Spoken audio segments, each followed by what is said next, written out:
Hey everybody, Seth Campbell here with the new Segue Says podcast. Well, obviously I'm late again this week, but there's a different reason this time. I actually filmed a version of this particular podcast a few days ago, but was really not happy with the way it came out. I've had a bit of a sore throat this past week. The vocals really didn't feel good. So I've decided to do it again, and hopefully it'll be worth the wait. Well, this week we're going to delve into one of my favorite territories, which you may have guessed what it is based on previous podcasts, the 80s rock power ballad. And I have my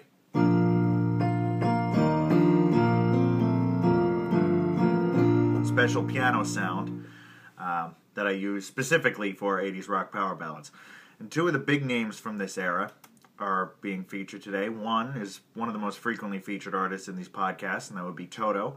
And the second is an artist making its first appearance, though surely not its last, Journey. The two songs are I'll Be Over You by Toto and Suzanne by Journey. Both these songs are in the key of B flat. Both have similar lyrical concepts, although with different points to them. And Suzanne is double time I'll Be Over You. So because it's the exact ratio, we can utilize the double time very easily, as I've demonstrated in previous podcasts. Particularly, I think I explained it best in the Papa Come Quick 29 Ways segue. Anyway, the two songs. I'll Be Over You, I believe, is Toto's biggest hit with Steve Lukather singing lead vocals. It was on the Fahrenheit record. And it's a fairly difficult song to sing in the mid-ranges. So here, it's one of the main reasons I'm refilming this is that I had trouble with this one a few days ago, so I'm going to try to take it easy. But as you'll hear, it's in B flat, fairly simple, and you'll notice that I'm playing more chords in the right hand than I am changing in the left hand. So there's a lot of pedal point progressions, and that will be something that you'll see in both of these songs, so it's yet another link between them. This is a verse-chorus of I'll Be Over You. Some people live their dreams. Some people close their eyes. Some people's destiny, passes by. There are no guarantees. No alibi. That's how our love must be. Don't ask why. It takes some time. God knows how long. I know that I can forget you as soon as my heart stops breaking, anticipating.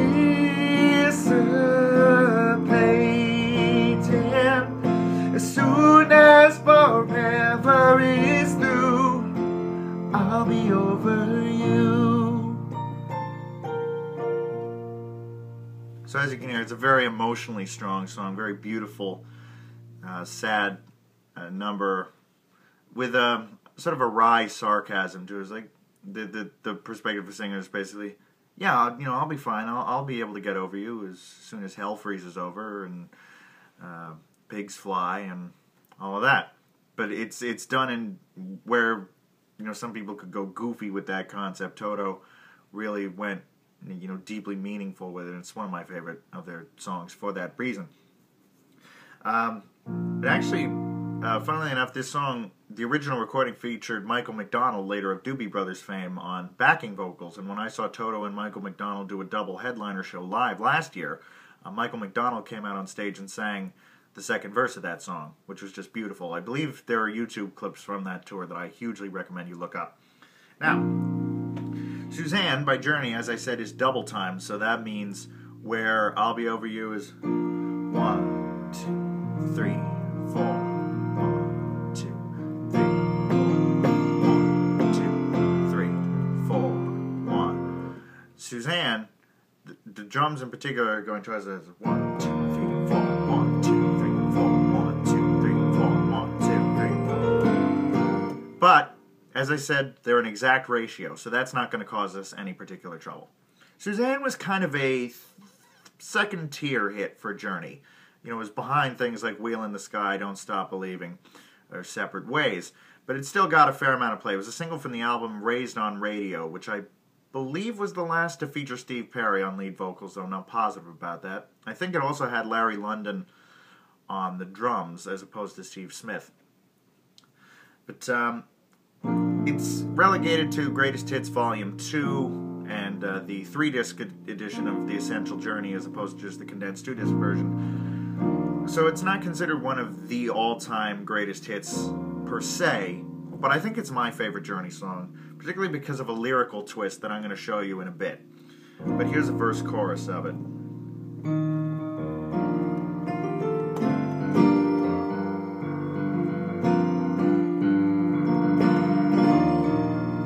I see your face in the movies, hear your voice on the radio. You're making love on a silver screen, want you more than you will ever know. Temptation, infatuation. Suzanne, so far away. Oh no, Suzanne, girl, I'm calling you. Suzanne, so far away. Remember, Suzanne, those summer nights with me. And then the second verse, which, if you'll allow me a small tangent, I'd love to show you because of how cleverly it's done. As you can, so far it seems to be the story of the singer being madly in love from a distance with a movie star. And that's true, but there's more to the story, and it's revealed so brilliantly in the second verse. This is something I have struggled so much with in my songwriting. It's a concept one of my teachers called second verse hell, which is where you say a lot in the first verse, then you explain it all in the chorus, and then you have a second verse, and you have to say something new somehow. This song is, to me, a textbook example of how to do that. Wonder if you're really happy. If you saw me, would you know my name? I'm the one you used to hold on to. You're the one who used to wear my ring. Remember, ooh, our last September. Well, Suzanne, don't walk away. Oh no, Suzanne, girl, I'm calling you. So, just so neatly slipped in there. I'm the one you used to hold on to. You're the one who used to wear my ring. Tells us this isn't just some celebrity crush infatuation type of thing like Elton John's Candle in the Wind. This is a story with history. These two not only knew each other, but were evidently very close at one point. And the way you don't know that until the end of the second verse is, I think, absolutely brilliant. Anyway, thank you for indulging my tangent. Now that you've got a sense for these two songs, there's a key element to this segue, and the reason I came up with it is a factor in the arrangement, in the backing keyboards of the recordings. In the chorus of I'll Be Over You, there's a backing keyboard part that goes like this that I think Steve Porcaro was still playing at this point. It might have been David Page, the lead keyboardist, but I believe Steve Porcaro came up with this.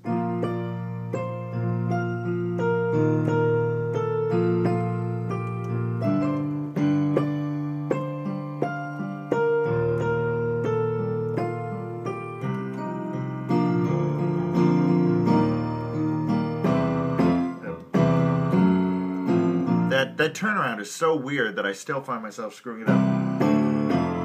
It's the only chords that are really outside of the chord scale in either song. C major, D major, F, B flat. But you still have in the high keys.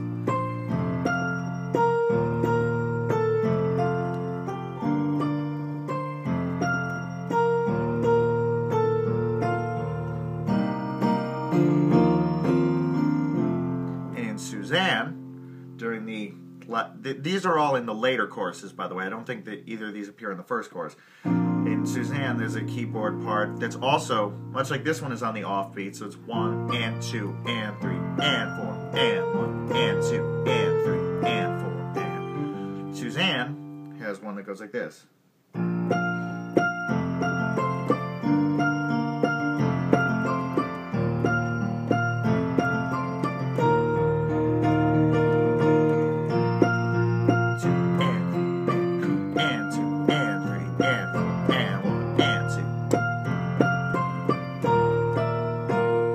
When I was first learning I'll Be Over You, and I was trying to remember what this part was, I noticed that I ended up playing over the I'll Be Over You chords.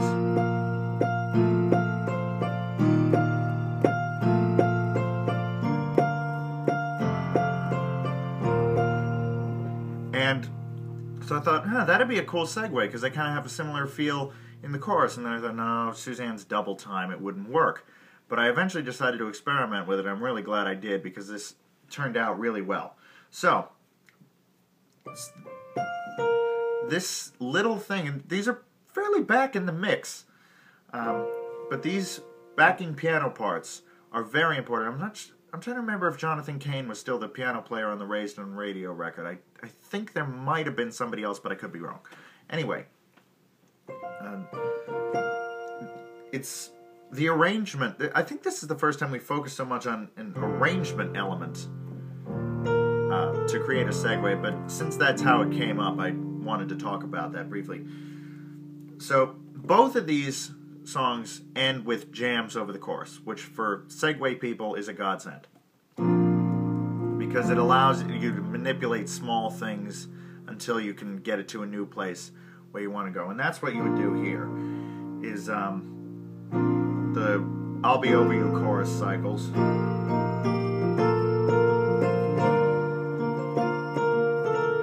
You could have solo here.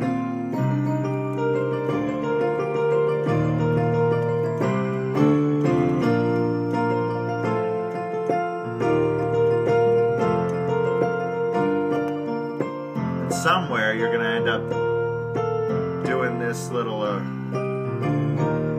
backing keyboard part.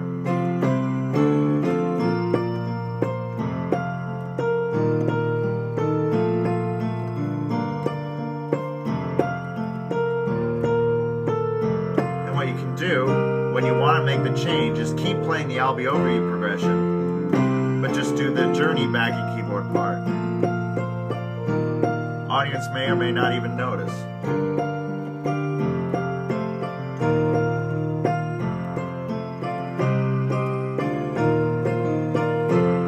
Now, the journey song, Suzanne, starts on an E flat, and the turnaround of the I'll Be Over You chorus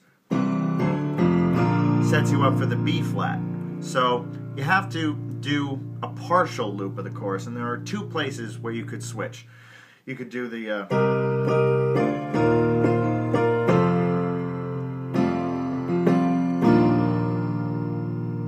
and just rather than go back to where the soon as forever is through, I'll be over you, as opposed to going to E flat on the 4 and then B flat on the 1, you just I'll be over you. That's where it would be. You probably wouldn't sing I'll Be Over You. But there's a place, that would be putting in your own chord, when in fact there's a place in the chorus where it gives you an E flat.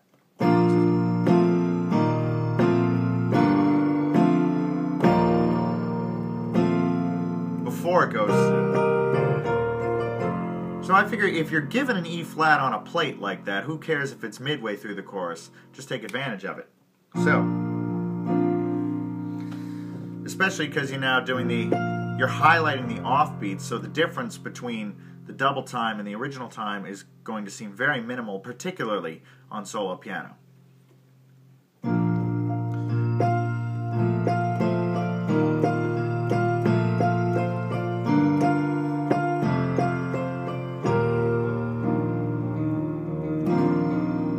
Fade in the double time left hand rhythm here the way I do.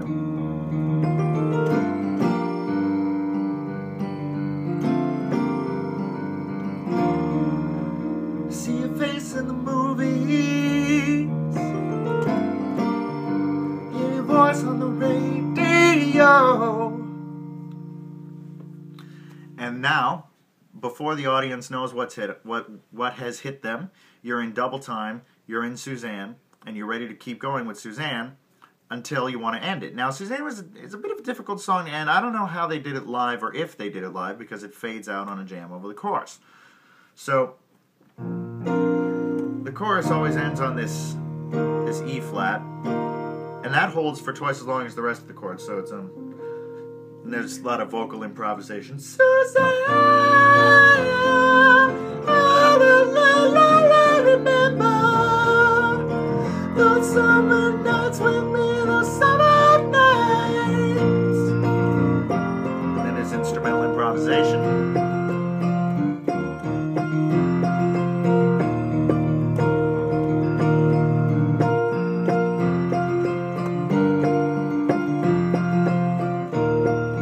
You got 4 full beats. 1, 2, 3, 4. 1, 2, 3, 4. Or if you wanted to count it the way we would count, I'll be over you. 1, 2, 3, 4. So you got 4 beats with which to do a turnaround.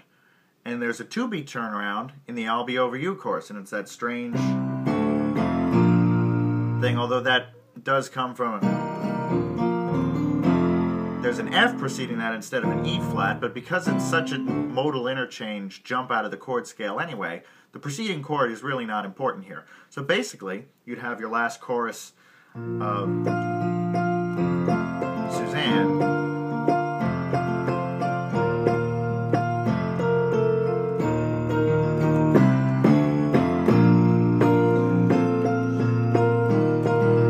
Now you're playing the I'll Be Over You progression, and you can do either backing piano part in the right hand here if you want. You could jam over this a little bit if you wanted.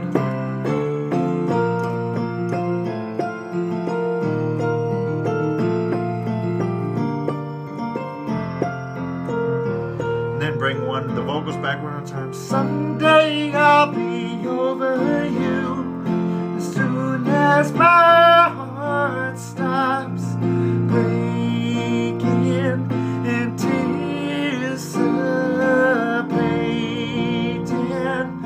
Soon as forever is through, I'll be over you.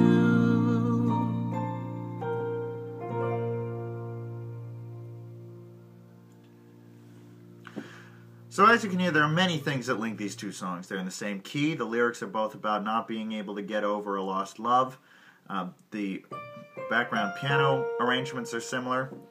The fact that there are a lot of chord changes in the right hand, there are in the left hand. There are any number of ways you can link these two together. And so the double time thing was the only real stumbling block. And as I showed, particularly on solo piano, when you're doing quick chord changes or emphasis on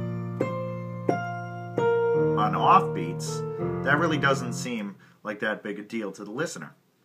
Now, if you had a full band with drums and everything, you'd probably have to do it a little differently, but I'm sure it could still be done. So, that is how those two songs came together, and there are small tangents in there about arranging and lyrics that hopefully those songwriters out there can apply for themselves. So thanks so much for watching. Thanks for putting up with me in terms of the patience of me getting this one out, but trust me, this one went much better than the version did the other day. You may see small clips of that in a blooper reel sometime in the future if I ever get that done, which I promise I am trying. I'm working on it, taking longer than expected, because remember, I have to watch all of these again, plus all of the outtakes, and piece everything together. So that's why it's taken a while, but I'm working on it. So thanks so much for watching. Hope you enjoyed it. I will see you next week.